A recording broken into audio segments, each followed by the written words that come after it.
várias situações onde eu tinha que falar de mim, eu parava, me emocionava, segurava a onda e passava o recado, tentando ser de uma forma concisa e assim, com aquilo que a gente conversou lá, de humanizar, mas sem incomodar. Você não pode parecer uma super pessoa, um super humano. Primeiro porque isso não é uma verdade, você é só um humano. Segundo porque, se você incomoda com excesso de regra ou tabu ou recomendação, você não atinge que é o teu objetivo principal. O que é o meu objetivo principal? Assim como o médico, né? Trazer bem-estar para as pessoas, seja físico, seja mental também. Ô Paulo, você hoje, pelo que eu noto, acompanhando recentemente você nas mídias digitais e um pouco do que a gente conversou, você tem uma rotina assim absolutamente regrada, preenchida, né? Você me contou que você faz 10, 12 consultas por dia. Mais ou menos. E hoje você chegou a um nível de um espaço de 1 hora contigo na sua agenda. É sonho de consumo para muitas pessoas que querem melhorar a performance esportiva, querem melhorar a alimentação, querem melhorar o corpo, querem ter uma vida mais saudável. Você cobra R$2.800 por consulta, você me falou. Né? Sim. Então assim, você faz 10 por dia e você não tem agenda. Qual a sua agenda é de 6 meses, daqui 6 meses, 8 meses, 1 ano? Quanto que não tem? Maio do ano que vem. Maio do ano que vem. Ou seja, isso é uma chancela de sucesso na sua área. Você se transformou numa referência porque os números estão aí para provar. Qual é o segredo por trás disso? Como é que você conseguiu personalizar tanta autoridade? Não é segredo, Ivan, é consistência. É a coisa mais difícil de fazer no mundo. É você realmente entender o que é ter fé.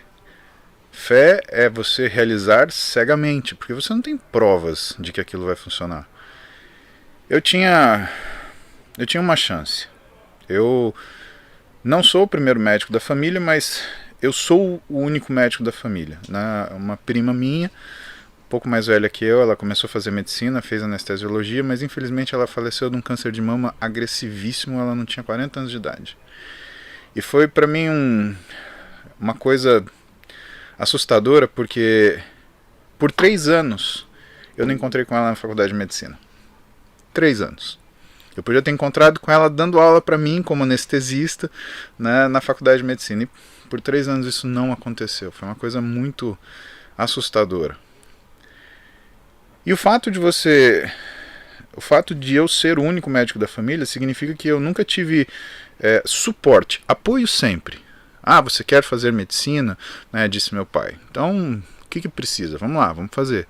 Eu não consigo te pagar uma faculdade, mas o que precisar do resto, eu tô contigo. Né? Minha mãe, você quer fazer medicina? Você tem que sair de Marília, você tem que ir para outra cidade. Não tem importância. Eu tô aqui, eu tô bem, segura a onda. Né? Por quê? Meus pais separados, minha mãe morava sozinha, meu pai se casou novamente. Mas minha mãe morava sozinha, eu era a companhia da minha mãe. Né? E eu sentia aquele peso, vou deixar minha mãe. Né? E eu acho que não teve um dia na minha vida que eu não pensei, quando vou trazer minha mãe de volta? Agora eu trouxe ela para São Paulo, né? E ela tá morando do lado do meu consultório, então sempre que eu consigo sair um pouquinho mais cedo eu vou tomar um café com ela, ou se eu não consigo, ela vai dar uma volta, caminhar na pracinha, aí ela volta, sobe no meu consultório, vai tomar um café comigo e a gente consegue organizar as coisas. E como eu não tinha suporte, mas eu tinha apoio, eu decidi que eu tinha que ser aquilo que eu de fato era. Eu não tinha como criar uma persona, Ivan. Minha avó falava pra mim que você mente pra muita gente pouco tempo, você mente pra pouca gente muito tempo, mas você não engana todo mundo o tempo todo. E não dá pra você criar uma persona e sustentar ela, porque aquilo vai te pesar um dia. Eventualmente aquilo vai te pesar, aquilo vai te entristecer. Né? E eu já tinha tantas dificuldades que tinham que ser resolvidas, que instintivamente, intuitivamente, eu resolvia na minha vida não criar mais dificuldades. Não criar inimigos, não criar inimizades. Ah, você quer que eu te peça desculpa? Não tem problema. Desculpa, ponto final, vamos seguir adiante. Ah, você quer isso? Toma, não tem problema. A única coisa que eu nunca entreguei foi a minha identidade. E eu nunca deixei as pessoas mexerem com isso. Isso não. Aí é diferente. Quando uma pessoa te rotula e quer te transformar em alguma coisa, isso eu reagia. E eu reagia muito fortemente, muito vigorosamente. Porém, dentro de todas essas escolhas e para ser coerente, o que eu também tinha que saber? Que eu não ia ser o sujeito que ia ficar milionário, eu não ia de uma hora para outra, né, chegar em casa e viver uma vida de extremo luxo e conforto. Eu tive colega de faculdade, por exemplo, que ele passou na faculdade e ganhou de presente do pai um Porsche novo, né?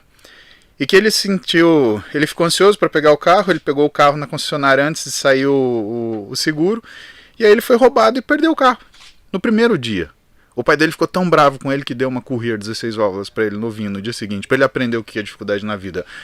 Eu andava de metrô e ônibus, né? Eu falava, nossa, que difícil a vida, para alguns de nós, né? O que eu não critico em absolutamente. Hoje eu tenho condição, por exemplo, de dar um carro para minha filha. Tá? E tem um grande amigo meu, né, que é o Maurice Brownstein. A gente estava discutindo no consultório outro dia e ele estava com uma dúvida se ele tinha que comprar um carro. Aí ele falou para mim assim, mas o que eu vou falar para o meu filho? Eu falei assim, Maurice, é o que eu vou falar para minha filha, que isso não vale nada. Porque se você cria essa ideologia sobre o que representa, que isso está errado, teu filho vai dar um valor para isso que ele não tem.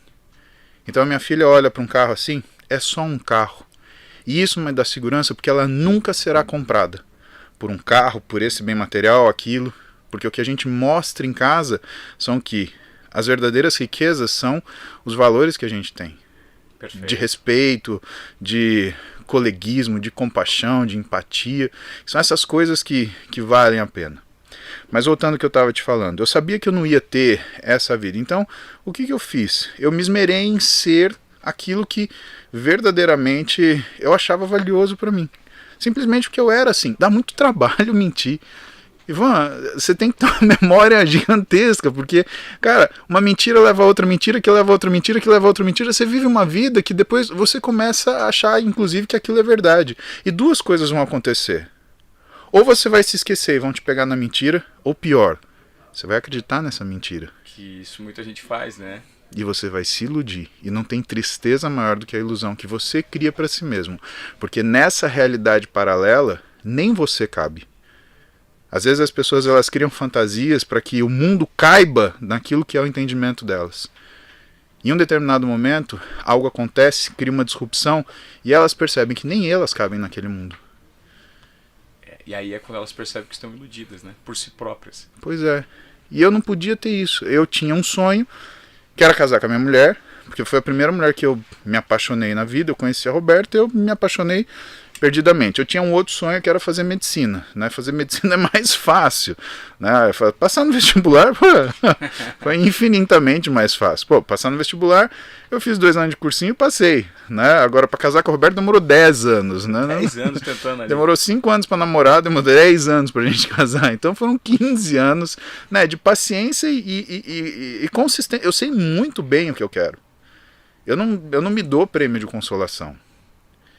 E quando as coisas elas têm a ver com aquilo que você vai fazer pro resto da sua vida, profissionalmente ou do ponto de vista emocional, e aí eu te falo, uma das primeiras conversas que eu tive com a Roberta, porque tanto eu quanto ela, a gente teve vidas que foram vidas com uma série de complicadores que não estão presentes nas vidas da maioria das pessoas, né?